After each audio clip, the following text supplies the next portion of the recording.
आपल्या परिसरातील राजकीय, क्राईम व सामाजिक अपडेट जाणून घेण्यासाठी पाहत रहा स्टार वन न्यूज वर्तमान। विटा येथे विधी सेवा प्राधिकरणाच्या वतीने विधी व शासकीय योजनांचा भव्य महामेळावा यशस्वीपणे पार पडला। या कार्यक्रमाच्या माध्यमातून सर्वसामान्य नागरिकांना कायदेशीर मदत तसेच विविध शासकीय योजनांचा थेट लाभ मिळवून देण्याचा प्रयत्न करण्यात आला। या विधी सेवा कार्यक्रमाअंतर्गत सांगली जिल्ह्यातील प्रत्येक तालुका परिसरातील नागरिकांना विधी सेवा अंतर्गत उपलब्ध असलेल्या विविध योजनांचा लाभ देण्यात येणार आहे। कार्यक्रमात मोफत विधी सल्ला, कायदेशीर मदत, महिला, बालक, ज्येष्ठ नागरिक, विद्यार्थी, शेतकरी, कामगार तसेच गरजू घटकांसाठी असलेल्या योजनांची सविस्तर माहिती देण्यात आली। विधी सेवा प्राधिकरणाच्या वतीने आयोजित करण्यात आलेल्या या उपक्रमात मोफत विधी सेवा, न्यायालयीन मदत, महिला व बालकल्याण योजना, आरोग्य, शिक्षण, रोजगार व निवासाशी संबंधित शासकीय योजना यांची माहिती नागरिकांपर्यंत पोहोचवण्यात आली। या कार्यक्रमामुळे ग्रामीण व सामान्य नागरिकांना न्याय, हक्क आणि शासनाच्या योजना तसेच संबंधित लाभ मिळवण्यासाठी मार्गदर्शन करण्यात आले आहे। कार्यक्रमास नागरिकांचा उत्स्फूर्त प्रतिसाद लाभला असून विधी सेवा प्राधिकरणाच्या या उपक्रमाचे सर्वत्र स्वागत होत आहे। प्रतिनिधी प्रीती गायकवाड।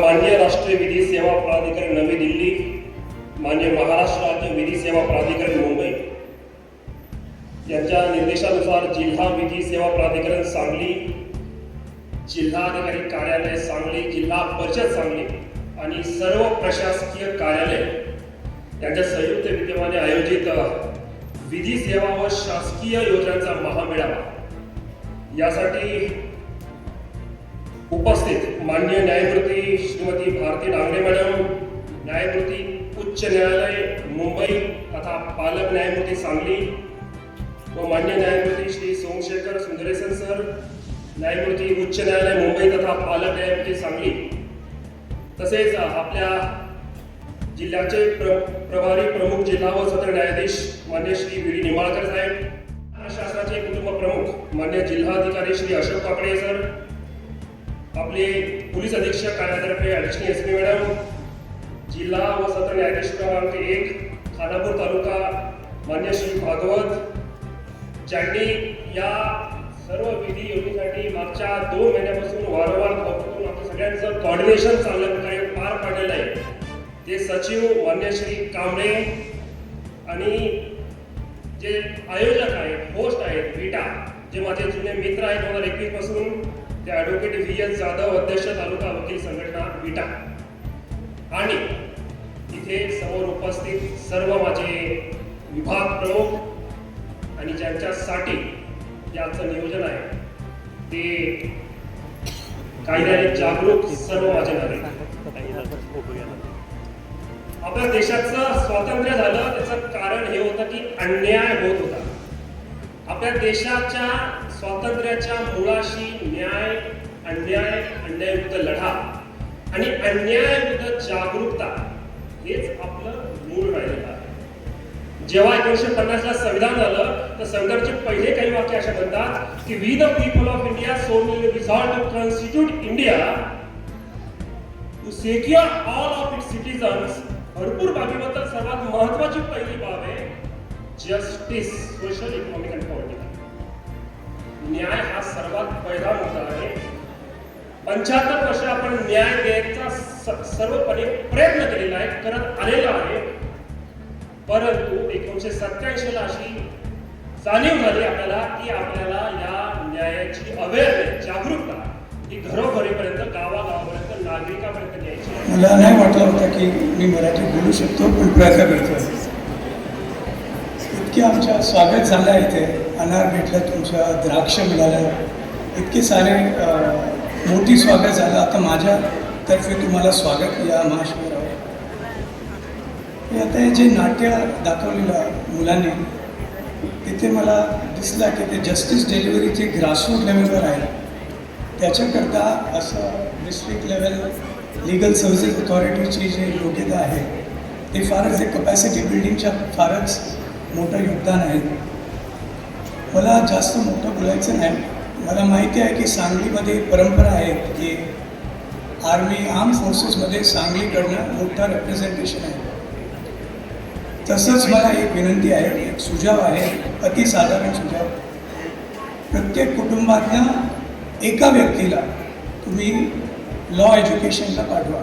प्रत्येक घरातनं एक वकील घ्यायला पाहिजे. कारण जस्टिस डिलिव्हरी जे आहे ॲट द ग्रासरूट ते परंपरा जे आर्म फोर्सेस करत आहे तसंच तुम्ही परंपरा काढा फॉर लीगल एज्युकेशन ॲज वेल. कारण माझं एक म्हणणं आहे की द प्रोफेशन ऑफ लॉ हे पण एक युनिफॉर्म सर्व्हिस आहे, हे पण एक युनिफॉर्म फोर्स आहे.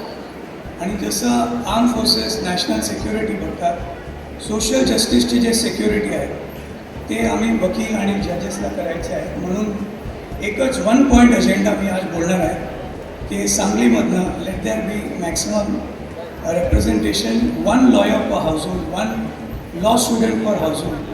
एक अतिसाधारण सुझाव तुमच्यासमोर ठेवतो. इथेच मी माझं बोलणं संपवतो. फारच बरं वाटलं. इतके चांगले प्रोग्राम्स आहेत. कलेक्टरबरोबर आम्ही सकाळी बोललो. It was good to hear the sheer expanse of work being done. My best wishes to all of you. Please take the benefit of हे स्टॉल्स आहेत ते विजिट करा, माहिती घ्या. पण पर्सनल कॉन्ट्रीब्युशन माझ्या एकच ते जे बोलणं तेच आहे. Thank you very much. धन्यवाद. फायदा आहे, कोर्टात जाण्याला भाग आहे, पण आपण ॲज अ फॅमिली किंवा आपण एक समाजाचा घटक म्हणून आपण काय करू शकतो हे सुद्धा आपण विचार करायला हवा. कोर्टात गेल्यावर जे काही तुम्हाला न्याय मिळायचा तो मिळेल, पण हे कोर्टात जाण्याची वेळच येऊ नये याच्याकरता सुद्धा मला असं वाटतं प्रत्येकाने थोडाफार प्रयत्न करणं हेच आजच्या दिवशी आपण सगळ्यांनी ठरवावं. तुम्ही शाळेत असाल, तुम्ही आजूबाजूला एखादी गोष्ट बघत असाल, एखादा अरिष्ट बघत असाल, तुम्ही बघता की आजकाल पोरांना मोबाईलमुळे दिवसभर पोरं मोबाईलवर असतात. मोबाईलमुळे प्रत्येक गोष्टीचं एक आकर्षण निर्माण झालेलं आहे. पैसा कसा लवकर मिळता येईल, मला कसा पैसा लवकर मिळेल. आज मी बघितलं ही नवीन गाडी बाजारात आली. मुलं एक आत्ता आपण 2-3 दिवसापूर्वी एक पेपरमध्ये वाचलं, 3 बहिणींनी मोबाईलवर त्यांना वडिलांनी मोबाईल काढून घेतला म्हणून त्यांनी 4थ्या मजल्यावरनं उडी मारून सुसाईड केली. 16, 14, 12 अशा त्या 3 मुलींची वय होती. आता मोबाईल मिळाला नाही कारण त्या मोबाईलमध्ये त्या काय कोरियन काहीतरी बघायच्या. आपल्याला तर मला पर्सनली तर नंतर मी माझ्या मुलीला विचारलं की ती म्हणाली तुला माहिती नाही आजकाल के फॅक्टर किती आहे. मला तर माहिती पण नाही के फॅक्टर काय होतं आहे की मोबाईलमुळे मुलांना ॲक्सेस असा खूप जास्ती मिळतो. पण आता त्याला हे म्हणण्यात अर्थ नाही आहे की मुलांपासून मोबाईल काढून घ्या, कारण ते आता आपलं जग बनलेलं आहे, त्याच्याशिवाय आपल्याला राहणं शक्यच नाही. पण कमीत कमी मुलांना हे शिकवावं की त्या मोबाईलचा उपयोग चांगल्या पद्धतीने पण करता येतो. मोबाईलचा उपयोग वाईटच गोष्टी करता केला पाहिजे असं नाही आहे. कोणत्याही गोष्टीचं ॲडिक्शन हे जितकं वाईट आहे. आणि हे जर मुलांना आपण लहानपणी आता आपण बघतोय की एक वेळ येते की जेव्हा आपण म्हणतोय की they should be limitation on use of mobile. तुम्ही मुलांना बघू द्या, तुम्ही काही प्रत्येक वेळा मुलांच्यावर कंट्रोल ठेवू शकणार नाही, पण घरून हा पायंडा काढणं फार गरजेचं आहे की एक संस्कृती आपण आता सध्या ते खूप विसरलेलो आहे असं मला वाटतं. कारण संस्कृती म्हणजे कन्झर्वेटिव्ह आपल्या इकडे सणावारी आपण एन्जॉयमेंट करतोच ना, पण एक फॅमिली बनवून करतो. आपण जर या गोष्टी पोरांमध्ये शिकवल्या की बाबा ठीक आहे तुला एन्जॉयमेंट आहे ना, फॅमिली तुझे मित्र घरी आण, एन्जॉयमेंट कर, ही कुठली पद्धत आहे. मुलींना हे सांगायचं की नाही, मुलींना आपण मुभा दिली त्याचा अर्थ असा नाही की मुलांबरोबर रात्री फिरायला जातात. तर मुलाला शिकवा की तुझी जबाबदारी आहे, तुझ्याबरोबर तुझ्या कोणी मैत्रिणींना तुम्ही नेलेलं आहे तर तुझी जबाबदारी आहे की त्या मुली सुखरूप घरी पोचल्या पाहिजे. त्याच्यामुळे हे कुठेतरी आपल्या प्रत्येकाला समाज घडवणं भाग आहे. कारण आता कायदे बनवून झाले आहेत, कोर्टाची दारं सगळ्यांकरता उघडे करून झालेले आहेत.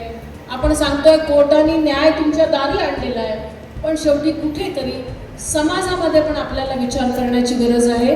आणि आपण हा विचार करावा कारण आपण प्रत्येकजण दक्ष नागरिक आहोत. जेव्हा आपण न्याय आणि आपल्या हक्कांबद्दल बोलतो आहोत तेव्हा एकदा भारताच्या संविधानामध्ये दिलेले आपली कर्तव्य एकदा वाचून बघा आणि मग प्रत्येकाने आपल्या मनाशी ठरवा की आपण आपले किती कर्तव्य याच्यापैकी पार पाडतो. बस आजच्या दिवशी मला फक्त एवढंच बोलावं असं वाटतं आणि मला माहिती आहे इथे बसलेला प्रत्येक नागरिक हा जागरूक नागरिक आहे आणि प्रत्येकाची इच्छा आहे की मला न्याय मिळावा, पण त्याच वेळेला हे बघावं की मी कोणावर अन्याय कसा करणार नाही. तरच मला असं वाटतं आपली वाटचाल आणि आपण हे सगळे जे प्रोग्राम करतो that will be a great success. मी विटा जिल्हा सेवा प्राधिकरणाचं अतिशय कौतुक करू इच्छिते की आज इतक्या चांगल्या पद्धतीने हा कार्यक्रम इथे त्यांनी आयोजित केलेला आहे आणि या कार्यक्रमात मला आणि जस्टिस सोमशेखर यांना बोलवून आम्हाला इथे येण्याची संधी दिली, सगळ्यांशी आपल्याशी संवाद साधता आला, त्याकरता खूप खूप धन्यवाद. अशा बातम्या पाहण्यासाठी आमच्या चॅनेलला लाईक, शेअर, सबस्क्राईब करा.